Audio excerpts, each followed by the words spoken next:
Hello friends, welcome to back my YouTube channel. आजच्या व्हिडिओमध्ये आपण बघणार आहोत अशा डिझाईनचं ब्लाऊज प्रिन्स कटमध्ये कसं शिवायचं. त्यासाठी अगोदर मापी बघूया. पूर्ण उंची 12.5, छाती 30, कमरघेर 24, पुढचा गला 6 आणि मागच्या गल्याची पट्टी 2.5 इंच. अस्तरची दुप्पट घडी करून घ्यायची. अस्तरवरती कटिंग करताना नेहमी घडीच्या साईडने कटिंग करायची. एक आडवी रेघ आखून घ्यायची मध्ये. नंतर पूर्ण उंची घ्यायची. पूर्ण उंची आहे 12.5. त्याच्यामध्ये 1 इंच शिलाई मार्जिन घेऊन 13.5 वर मार्किंग करून घ्यायचं. नंतर थोड्या पुढे पुन्हा मार्किंग करून घ्यायचं आणि आडवी रेघ आखून घ्यायची. 30च्या छातीला मी मुंडाखोलीचं माप 5.5 घेते. 5.5 वरती मार्किंग करून घ्यायचं.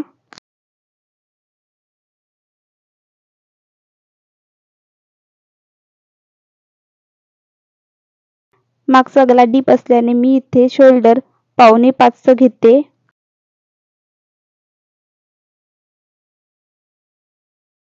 नंतर तयार शोल्डर घेते. तयार शोल्डर 2 आहेत म्हणून मी इथे 1 इंच शिलाई मार्जिन घेऊन 3 घेते.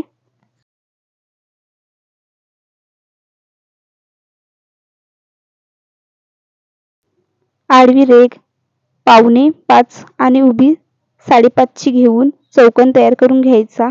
नंतर आपण इथे छातीचं माप घेणार आहेत. त्यासाठी छातीचा चौथा भाग काढायचा आणि त्याच्यामध्ये 2 इंच शिलाई मार्जिन घ्यायचं. 30चा चौथा भाग 7.5, त्याच्यामध्ये 2 इंच मिळून 9.5 घेतलं. त्याच पद्धतीने इथे आपल्याला कमरेचाही चौथा भाग काढायचा आहे. कमर आहे 24. 24चा चौथा भाग 6. 6 मध्ये 2 इंच शिलाई मार्जिन मिळून 8 इंच. 8 इंचावरती मार्किंग करून घ्यायचं. नंतर 2 इंच अजून प्रिन्स कट साठी वाढवून घ्यायचं. छाती आणि कमर जोडून घ्यायची. नंतर छातीच्या साईडने अर्धा इंच वाढवून घ्यायचा. नंतर पुन्हा जोडून घ्यायचं. मुंडाखोलीचा शेप द्यायचा. इथे मी हाताने शेप देते. तुम्ही कर्व शेपचा पण वापर करू शकता. इथे मी 3 वरती मार्किंग करून घेते. तुमची जर उंची जास्त असेल तर इथे 3.5 वर मार्किंग करून घ्यायचं. या बाजून 3 घेतलं तर दुसऱ्या साईडने 2.5 घ्यायचं आणि जर इकडच्या साईडने 3.5 घेतलं तर दुसऱ्या बाजूने 3 घ्यायचं. इथे मी आता 4 वरती मार्किंग करून घेते आणि खालती सुद्धा आपल्याला 4 वरती मार्किंग करून घ्यायचं आहे आणि सरळ रेघ आखून घ्यायची. नंतर 2 वरती मार्किंग करून घ्यायचं आणि क्रॉस रेघ आखून घ्यायची. नंतर आपल्याला प्रिन्स कटचा शेप द्यायचा आहे. इथे मी प्रिन्स कटचा शेप देते. त्याच पद्धतीने तुम्ही द्यायचा आहे. खालती 1/2 इंच, दुसऱ्या साईडने पण 1/2 इंच घ्यायचं आणि तिरकी रेघ आखून घ्यायची दोन्ही साईडने.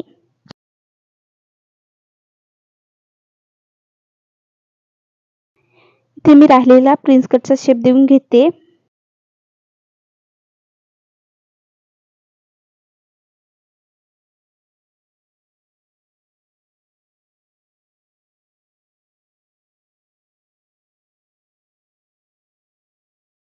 नंतर आपल्याला पुढच्या गळ्याचं माप घ्यायचं आहे. पुढचा गळा आहे 6. मी इथे 6 वरती मार्किंग करून घेते आणि रुंदीला 2.5 घेते. किंवा तुमची छाती जास्त असेल तर इथे रुंदी जास्त घेऊ शकता. गळ्याचा शेप देताना इथे तुम्ही तुमच्या आवडीनुसार देऊ शकता कोणताही. इथे आपली प्रिन्स कटची पुढच्या भागाची कटिंग झालेली आहे. आता आपण मागच्या भागाची कटिंग करणार आहोत. पुढच्या भागाला लागूनच आपण मागच्या भागाची कटिंग करणार. त्यासाठी अगोदर उंची घ्यायची आहे. उंची आहे 12.5. त्याच्यामध्ये 1 इंच शिलाई मार्जिन मिळून 13.5. 13.5 वरती मार्किंग करून घ्यायचं. आडवी रेघ आखून घ्यायची. नंतर मुंडाखोलीचं माप घ्यायचं 5.5. नंतर पुन्हा 5.5 घ्यायचं आणि नंतर 4.25 वरती मार्किंग करून चौकोन तयार करून घ्यायचा.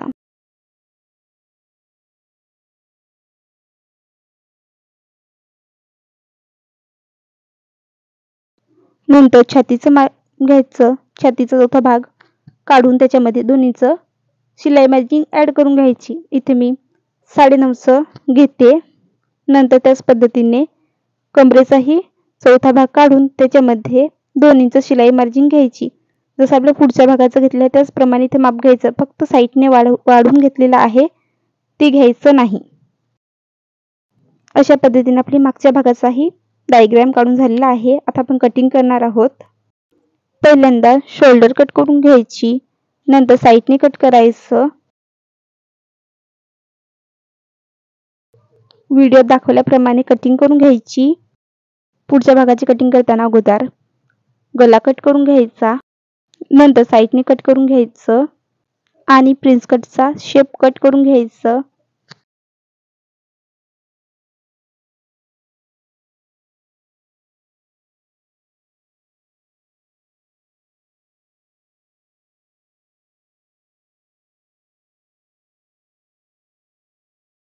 अशा पद्धतीने आपली प्रिन्स कटची कटिंग करून झालेली आहे। आता आपण मागच्या गल्याचा शेप देणार आहोत।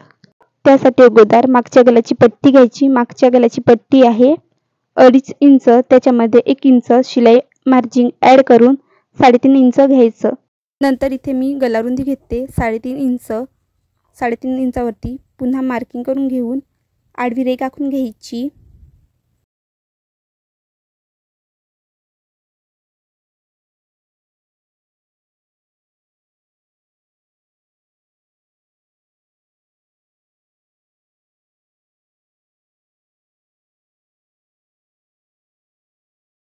आता आपण मागच्या गल्याचा शेप देणार आहोत।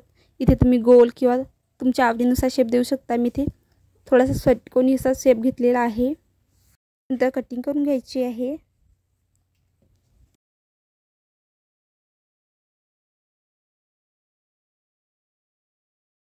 अशा पद्धतीने आपली मागच्या गल्याची आणि पुढच्या भागाची कटिंग करून झालेली आहे।